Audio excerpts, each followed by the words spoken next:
श्रवण कुमार की कथा। महाराज दशरथ ने कहा, कौशल्य, यह मेरे विवाह से पूर्व की घटना है। एक दिन संध्या के समय अकस्मात मैं धनुष बाण ले रथ पर सवार हो शिकार के लिए निकल पड़ा। जब मैं सरयू के तट के साथ साथ रथ में जा रहा था तो मुझे ऐसा शब्द सुनाई पड़ा मानो वन्य हाथी गरज रहा हो। उस हाथी को मारने के लिए मैंने तीक्ष्ण शब्दभेदी बाण छोड़ दिया। बाण के लक्ष्य पर लगते ही किसी जल में गिरते हुए मनुष्य के मुख से ये शब्द निकले, आ, मैं मरा।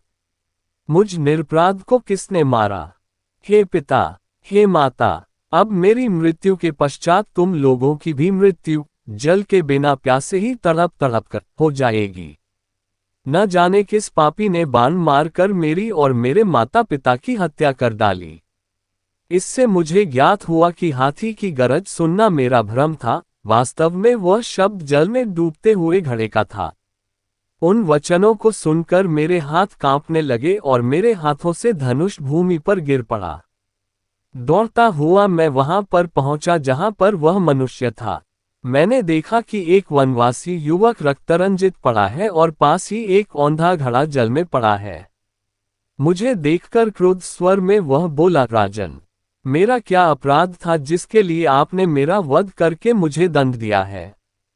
क्या यही मेरा अपराध यही है कि मैं अपने प्यासे वृद्ध माता पिता के लिए जल लेने आया था? यदि आपके हृदय में किंचित मात्र भी दया है तो मेरे प्यासे माता पिता को जल पिला दो जो निकट ही मेरी प्रतीक्षा कर रहे हैं। किंतु पहले इस बाण को मेरे कलेजे से निकालो जिसकी पीड़ा से मैं तड़प रहा हूं।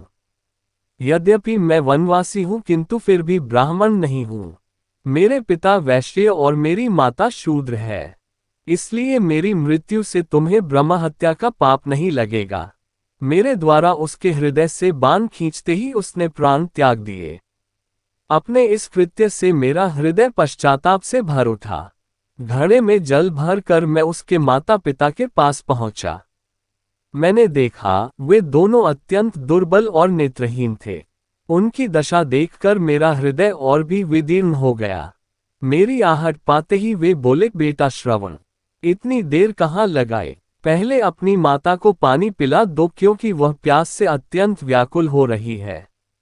श्रवण के पिता के वचनों को सुनकर मैंने डरते डरते कहा, हे मुने, मैं अयोध्या का राजा दशरथ हूं। मैंने अंधकार के कारण हाथी के भ्रम में तुम्हारे निरपराध पुत्र की हत्या कर दी है। अज्ञानवश किए गए अपने इस अपराध से मैं अत्यंत व्यथित हूं। आप मुझे दंड दीजिए।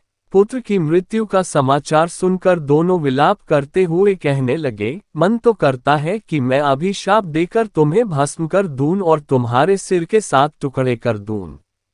किंतु तुमने स्वयं आकर अपना अपराध स्वीकार किया है, अतः मैं ऐसा नहीं करूंगा।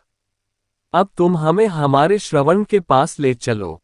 श्रवण के पास पहुंचने पर वे उसके मृत शरीर को हाथ से टटोलते हुए हृदय विदारक विलाप करने लगे। अपने पुत्र को उन्होंने जलांजलि दिया और उसके पश्चात वे मुझसे बोले, हे राजन, जिस प्रकार पुत्र वियोग में हमारी मृत्यु हो रही है उसी प्रकार तुम्हारी मृत्यु भी पुत्र वियोग में घोर कष्ट उठाकर होगी। शाप देने के पश्चात उन्होंने अपने पुत्र की चिता बनाई और पुत्र के साथ वे दोनों स्वयं भी चिता में बैठ जलकर भस्म हो गए। कौशल्य, मेरे उस पाप कर्म का दंड आज मुझे प्राप्त हो रहा है। इसी भगवान की वीडियो देखने के लिए सब्सक्राइब करें चैनल को और बेल आइकॉन दबाएं।